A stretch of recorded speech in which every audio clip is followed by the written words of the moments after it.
two of the top pole vaulters in Canada, and two aspiring Olympians are in studio today to tell us a little bit about the Johnny Lauren Classic going on this weekend at the University of Windsor. So Milos, Savic, and Rachael Wolf's in studio today. Thank you very much for joining me. Thanks for having us. Now, pole vault is a crazy event. My goodness, you two are fantastic having it. I've watched you guys compete for many years now. Milos, tell us a little bit about how you got involved in the sport of pole vault and maybe where it's taken you in the past number of years. So my sister actually did pole vault at the university for 1 year, and she kind of introduced me to Nards. That's the coach. Yeah, Kevin Gennardo. Kevin Gennardo. And I tried out, started jumping, went really well, and then fast forward to today, it worked out well. Absolutely. Because I did decently well at the CIS level. I remember coming to the University of Windsor and always wanting to try pole vault just because I was a gymnast. And hurdles were like a love-hate thing for me, but the moment I started pole vaulting, I knew deep down this was where I wanted to be. You're going to be competing in the limelight underneath the lights at the University of Windsor Stadium in the John Lauren Classic. That's going to be May 19th. Yeah, we hope that we can bring out some numbers and hopefully get a few girls from the States to come down and just our regular girls here from Toronto or Guelph area, and it should be a good comp as long as the weather holds out. You should see some really good jumps.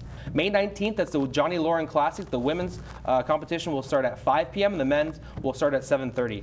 Joining me in studio today are the Rocca brothers, Joe and Mike, the owners of Rocca Elite Basketball Academy, and that is coming to the University of Windsor May 26th and 27th. So Mike, Joe, thank you very much for joining me. Thanks for having us. Yeah, thanks for having us. Now, this is the first full summer that you guys are getting into this. Now, where are some of the dates that you're planning on being this summer? Obviously, you're going to be in Windsor at the end of this month, but you guys are obviously a couple different spots throughout the summer, right, Mike? Yeah, so we have coming up at Forrester Community Center, we have May 26th, May 27th. We're running a 2-day clinic here in Windsor.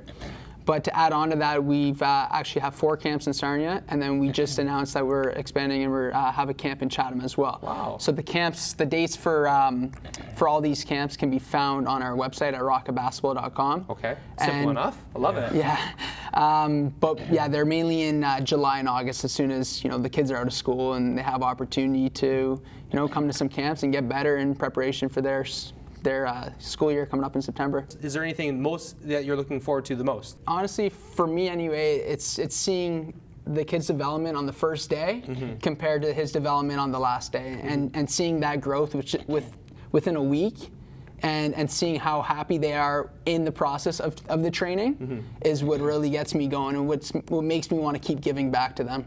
It's exciting to give back to these kids and again, watch the smiles on their faces at the end of the week. Joining me in studio today are 2 members of the University of Windsor Athletics Club who recently competed at the Oregon Twilight Meet in Eugene, Oregon, and now will be racing at the Johnny Lauren Classic this weekend at the University of Windsor. That's May 19th. So Nick Falk and Alex Sear, thanks for joining the studio.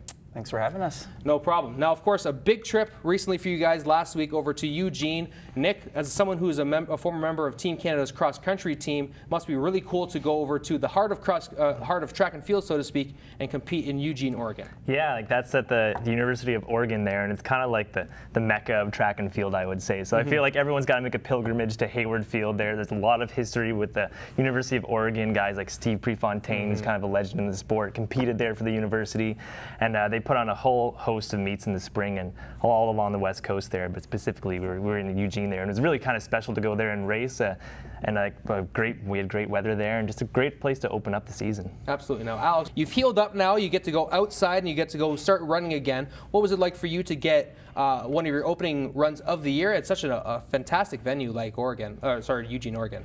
Well, it was very cool. For me, I think it was kind of a long time coming to get back into racing and stuff. So to open up, or I guess this was my second race of the year, but to have one of my first races of the year at such a historic and huge venue was kind of intimidating, but also I was just so excited to get going again that I had a great time, had a good experience and good performance. So yeah, couldn't complain. Best way to start the season.